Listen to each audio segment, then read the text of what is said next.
Jim, welcome to the podcast. I really appreciate it. Jim Shalley, I've known for a number of years. He's actually helped me through some rough times, and so I thought I'd bring him in because he does cognitive behavioral therapy. He works with a lot of men and a lot of issues, and I figure he can circumscribe everything just in 30 minutes. Do you think you can do that? Absolutely. On kind of where we are and what we're doing. Is that As good? men in general? Men in general. Okay. Yeah. So we're just going to talk, and you're experiencing, and if it goes in where it's men and women, it doesn't matter. It just doesn't have to Okay, be because totally I'll men-centered. probably bridge that a little bit into the relationships. Yeah. Yeah. Yeah. So really, one of the things that the people who listen to this podcast, they're successful, but they might not feel happy or fulfilled. Like they're doing everything right, but they just can't. They're just not quite there, and so maybe they're not happy per se, but they feel they're good, but they're not great. Right. And so what's your perspective on how men handle this, or what's going on with them, and maybe the state of men or men's mental health right now? Yeah, for me, there comes a really crucial point, typically in midlife, where people really begin to evaluate the quality and success of their life. And while they've been defined typically out of what I would call the unconscious part, they kind of fall into certain jobs and certain relationships. And then at some point they kind of wake up and they think, okay, is this kind of all there is in some ways? And so they evaluate it. Some people go deeper and actually make a major shift in their lives. And some people kind of process it and they kind of stop and they pull back and they go kind of back to the way they were living. Sure. For me, the breakthrough really is to kind of understand the connection of the early life, not to sound too psycho-babblish, but to go back and kind of sort through the way in which they've evaluated their emotions growing up and how that's kind of blocked them from being able to really own who they are. Okay. They still live out of what other people wanted them to be. So that shift in midlife typically is an evaluation. They call it a crisis, but for me, it's an evaluation. Okay. Where they've kind of looking at and saying, okay, what do I want for the next 30 years of my life? Sure. And as you break through, you begin to realize, wait a minute, this connection to this memory has helped me not be able to develop past a certain point. And it's pretty revolutionary. If they move forward, they typically make major changes, whether it's a job change, sometimes it's a relationship change, things like that, because they've realized, who am I? And they step into that more likely. Okay. So when you say, give me some examples of how, when they were growing up, you said the emotional stuff, like. Yeah, there's usually a judgment we make in childhood. Yes. That sets in kind of concrete for us, and so we live out of that because it taught us how to survive, it taught us how to relate, all those things, and it could be functional or dysfunctional. Typically in midlife, we realize there's a dysfunctional side to it. And so at that point, we make the connection and saying, okay, it's not to blame or to wallow in it. It's really to understand that if I hadn't made that judgment, this wouldn't be happening. So you have to change those kind of inner judgments and begin to shift. Yeah. Okay. So what their belief system that was developed, and if I'm using the wrong terminology, just, this is the way I believe the world works. This is kind of how I've been able to operate, been successful. They come to realize maybe it's not as effective as they want to be to get to the next phase. Because on some level that was made unconsciously as a reaction to the family system. Sure. So then as they live out their own family life in their immediate family, they realize that's got limitations. Oh yeah. And so men really have a hard time, from my experience, connecting the idea that there's a memory that has caused that. Okay. They don't like to go that deep to realize, and they'll always argue with me a little bit and say, "What's that got to do with anything?" And I'll say, "Well, let me help you make the connection." And usually, when you can appeal to the intellectual side of a man, and it makes sense, they can shift their emotions, and that's why there's a fear on some level to really investigate their emotions, because they think, "Well, I've figured that out, and I'm living this way." But then, to your point, they get to midlife, and there's an unhappiness, or there's not a fulfillment. There's something missing. And in my mind, without sounding, again, really too deep, it's the lack of connection to self. Okay. Yeah, they were connected to the family system, how they were supposed to be, but they really have ignored or delayed Yeah. the connection to self. Okay. Well, and that makes perfect sense. They're in their head, they're connected, but Absolutely. now they realize there's a yearning to And it can be really uncomfortable.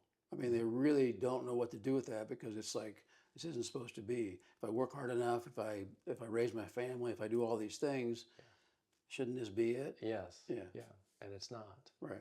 So so you have people kind of so explain a little bit more in detail the process that you follow. Just it's cognitive behavioral therapy, right? Mhm. Pretty much, right? It's basically identifying their mistaken beliefs or the way in which they frame things, Yeah. and then having them really shift to more adaptive thoughts.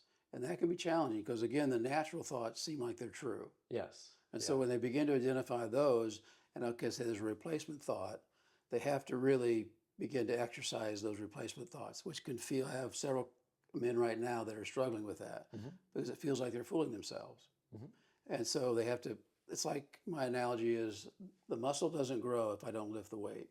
Yep. And so the replacement thought really is the weight, and I have to exercise that.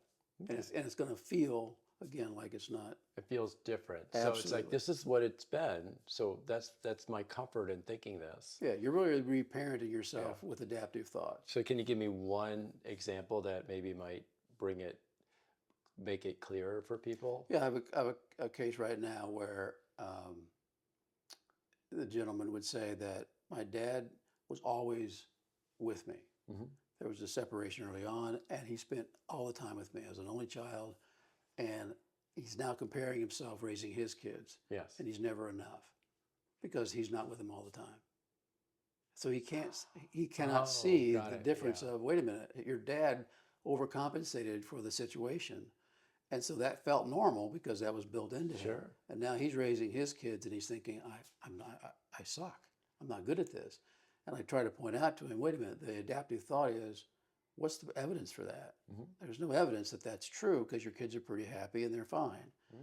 But again, he keeps comparing him back to the past of what his Got it. experience was. Got it. So comparing to the past or the experience. Absolutely. It seems like it's right. Yeah. And it's usually just a way to be raised. Really? Yeah. Oh, interesting. Interesting. And so let's talk a little bit about, you've had a unique pathway yourself to get to where you've been, where you, uh,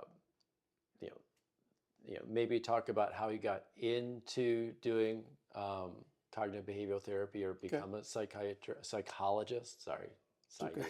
It's a little bit different, Yeah, that's psychiatrist true. versus psychologist.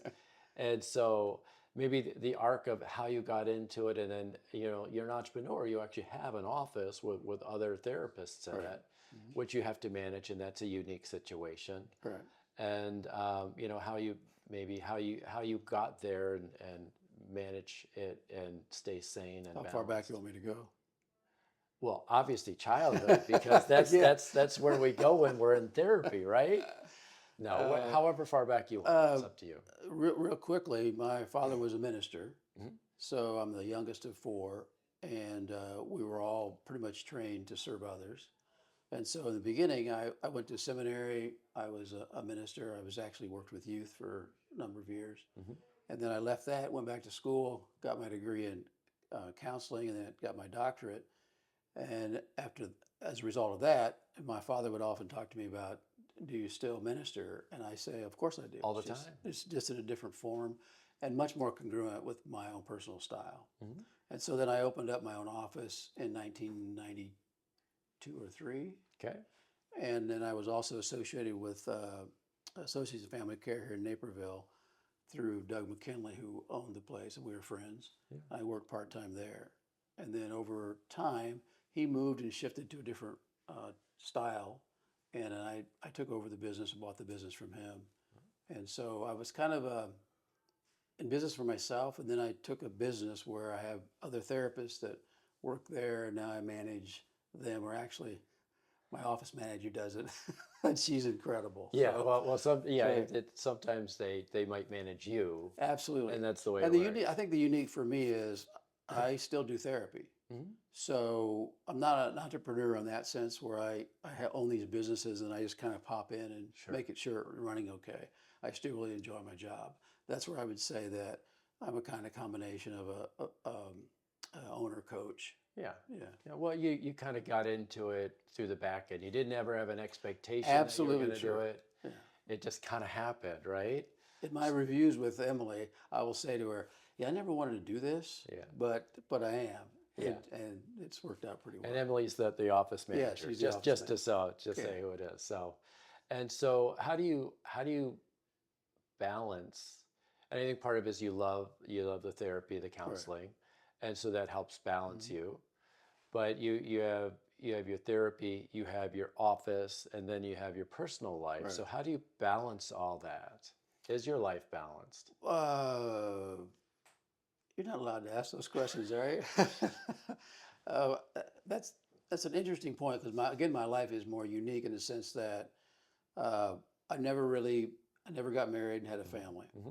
so that makes my life really more designed by me completely. Hmm. I don't react to family dynamics in that sense. Hmm. So I'm pretty much an introvert off out of my office. Hmm. And so I have property in Indiana where I have a place in the middle of the woods where I go on weekends Yeah.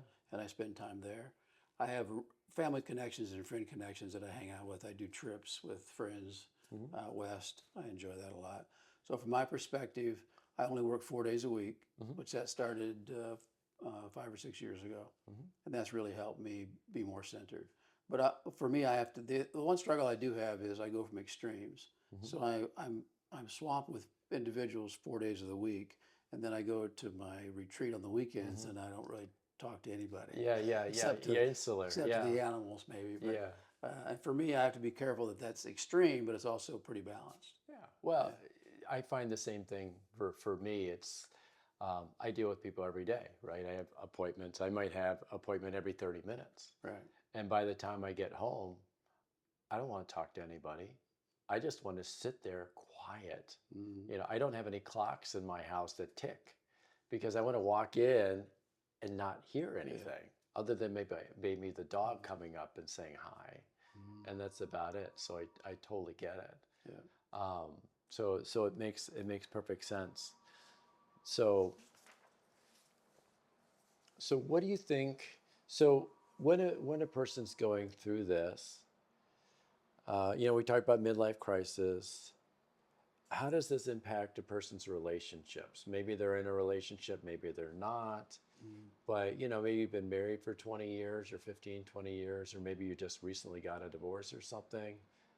How does this period kind of impact relationships? Uh,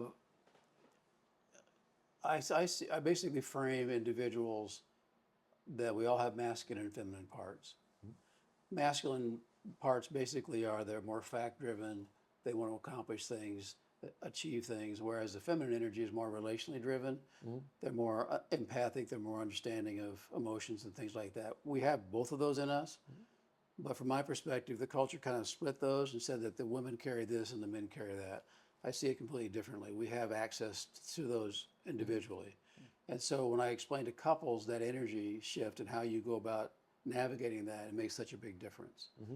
Uh, from my perspective, our culture's kind of had the unhealthy masculine and feminine, where the masculine has been too tyrannical Mm-hmm. and the feminine has been too accommodating. Okay. And so you get to a healthier expression of those. It's basically the integration in the individual, Mm-hmm. so that I know when to really be relational and compassionate, and I know when to be able to stand firm. Mm-hmm. It's like being fair and firm. In my mind, that's the integration of those two things. Okay. So when I talk to men and Yes. get them to identify, sometimes they're on the real strong feminine side, so they're accommodating and acquiescing, and they have a spouse that may be more controlling in some ways. Mm-hmm. So they have to kind of uh, grow the masculine side. Yeah. And Pull back. if I have a so that makes sense to them, Yes. and so I can take that to the workplace and how Yes. that plays out. Because sometimes those men will overcompensate and they become more tyrannical and get in touch with their real Oh, that's interesting. negative aspects of their masculine. Yeah. But they won't do that at home because they're out of balance. So Okay. for me, it's balancing those two energies Sure. in a healthy way. And right now, I think the culture is trying to shift to a healthy expression of those. Good. It's being challenged in my opinion. That's why I think we're so divided. Okay. And now we're figuring out individually. The culture at large, from my perspective, is just an expression of the individual journey. We're projecting that out. And so somebody's going to come along and take the projection and take advantage of it Yeah. because we're not doing our own work as Got it. far as integrating those two. So really, when a person can really look at themselves and it's like, well, am I always accommodating? Am I always doing this? And which means they need to bring in the more of the masculine Absolutely. energy. Or it could be some like from a men's perspective, or maybe they're just so hard hitting and they brook nobody to change what they're doing. Absolutely. In which case they need to pull back and realize there's a relationship there and it's a give and take. Is that kind of way it It's works? like for recently, I had a new couple come in and the first session went okay, but I could tell he wasn't buying in because I had made a choice to validate her feeling level because Got she was very feminine driven or emotion driven. So they came back for a second session, and at the end of that session, he goes, "This was a better session." And I goes, "Do you want me to explain why you felt like it's a better session?" He goes, "If you can," because he's pretty masculine, let's say. Yeah. And so I said, "Well, of course." I said, "The first session, I actually erred on the side of validating your wife because she was more concerned about the dynamic than you were. Today, all I did was intellectualize the argument and appeal to your intellect. And I made sense." And he goes, "Oh, yeah, you kind of did." I guess, so of course, you're going to buy in more because I, in my opinion, did the appropriate masculine by challenging you, but at the same time being compassionate. That's the bridge. So I got to know when to be firm and set boundaries, but I also have to know when to be compassionate and caring. And I think that's the individual journey for all of us. Sure. Whether you're an entrepreneur, whether whatever. But men have a hard time because oftentimes their style has worked. Whether it's dominating, because the woman has acquiesced, typically.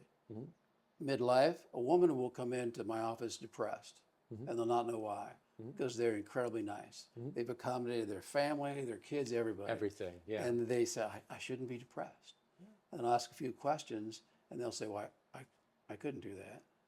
Meaning they couldn't get in touch with their healthy masculine to be able to set better boundaries.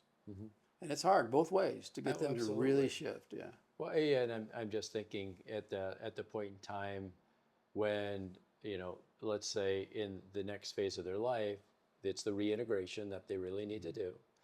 But let's say they figure out, these are the pieces I need. And if they're accommodating, they need to be more masculine to Right. be able to go get it, right? But that's really hard because that ties back to the early childhood Yes. and the judgments they made about that to survive. Yes. And so you have to break that pattern, which is, again, one of the hardest things to do. And so a lot of people will get frustrated and they'll just give up because it's hard to break the pattern. Again, that's why I go back to the weightlifting thing. It's like you have to keep practicing. Yeah. Yeah. Well, it's when you become successful or you try to do new things, it doesn't feel normal. because it's Absolutely, new. right. And being uncomfortable, in my mind, is a really good thing. Yes. But it's really easy to say. Yes. Yeah. Yeah. Oh, yeah. No. And oftentimes, Yeah. people become uncomfortable when there's a divorce or a job loss. They wait for some external event to hit them. Yes. And I will say that oftentimes it does take a trauma to get people's attention to go on this journey. Yeah, that's me, by the way. If you haven't figured that one out, just read my Substack. You'll know. Yeah. Well, and to your point, I would think sometimes. Have you ever had a time where it's the spouse tossing the husband into your therapy session, saying he's not happy, he's grumpy at home. Can you please go fix him? Almost 90% of the men that come see me, Yeah. it's the wife that's motivating it. Yeah. That's what I figure. I figure it's a And lot they'll of come in that. and say, my wife told me I should be here. Yeah. And I'll ask the question, do you want to be here? And they're like, well, my wife wants me to be here. Okay, that's not my question. Yeah, no, I get it. And again, that's where I have to appeal to their intellect and make sense. Yeah. And when I do that, they'll buy in. But it's still a delicate dance for them to buy into their journey because if I can make one key point from their childhood that makes so much sense they can't refute it, then it's the start of going, okay, this makes sense. Yeah. Interesting. Yeah. But again, it's the feminine energy in the woman that's basically saying relationship-wise, you're not well. Yeah. And Yeah, so that's the energy it takes to go into therapy on some level. then the masculine energy has to show up and begin to implement some of the things that happen in therapy.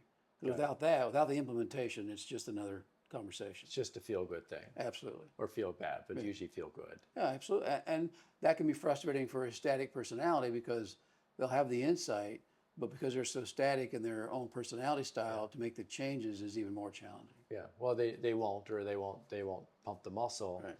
and either they'll stay there because um, they just they know they're not going to make the change, and they're forced to go to Yeah, therapy. and then they get in, they can move quickly into what I would say the dysfunctional feminine, which would be they start blaming Mhm.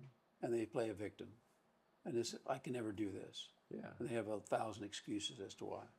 So if you wanted to say one thing or have one thing that a person wants to take away from our conversation, it's the grass catcher question. No pressure on this. No, not at all. I don't feel any pressure. Is there one thing you want people to take away? And then, frankly, I think we've talked about it, but I Yeah. figure it's never a bad thing to hit home again and again and again. What Is there a significant thing in your life you want to be different? Okay. And if there is, that's the journey. And what do they do about it? They call my office. That's fine. Oh, by the way, if you want, your contact information will be in the show notes. Okay, that's great. And they can do that. And it's just afccounselors.com or org. Yes. .com. AFC, American Family Associates and Family Associates of Family Care. Counselors. It was AFC officially, but yeah. Yeah. Anyway. Yeah. And beyond that, I would say that do I want to be different? And then the really journey can start having the courage to even ask your family and friends around you how they perceive you. Mhm. It's an interesting journey. Well, it's interesting to hear what they say. Yes, 'Cause absolutely. It'll And never you don't be what believe you it think it is. necessarily. Absolutely. Yeah. Because they see you differently, and I think that's the real thing. The real cool thing is they'll see you differently than you see yourself, and that can really help Yeah. kind of catapult you to that place. Well, there's So, a gap. yeah. If you see the gap, you can do something about it, even if it's just understanding the gap at first, and then determining what you want to do about it. It really is the want to, and then the journey to do it. Like, I want to go to the health club, but I never do it. Yeah. Well, because it's a journey. Yeah. And so they got to really want to. Yeah. That sounds Might be cliche. simple, but it's not easy. The ideas are simple Yeah. from my perspective, Yeah. as far as explaining it, but the journey, Just it doing can be it, it can be quite a journey. Yeah. Well, thank you, Jim. I appreciate you it's coming been in fun. and Thanks. doing this. Yeah, it's always good. So thank you. Great. Appreciate it.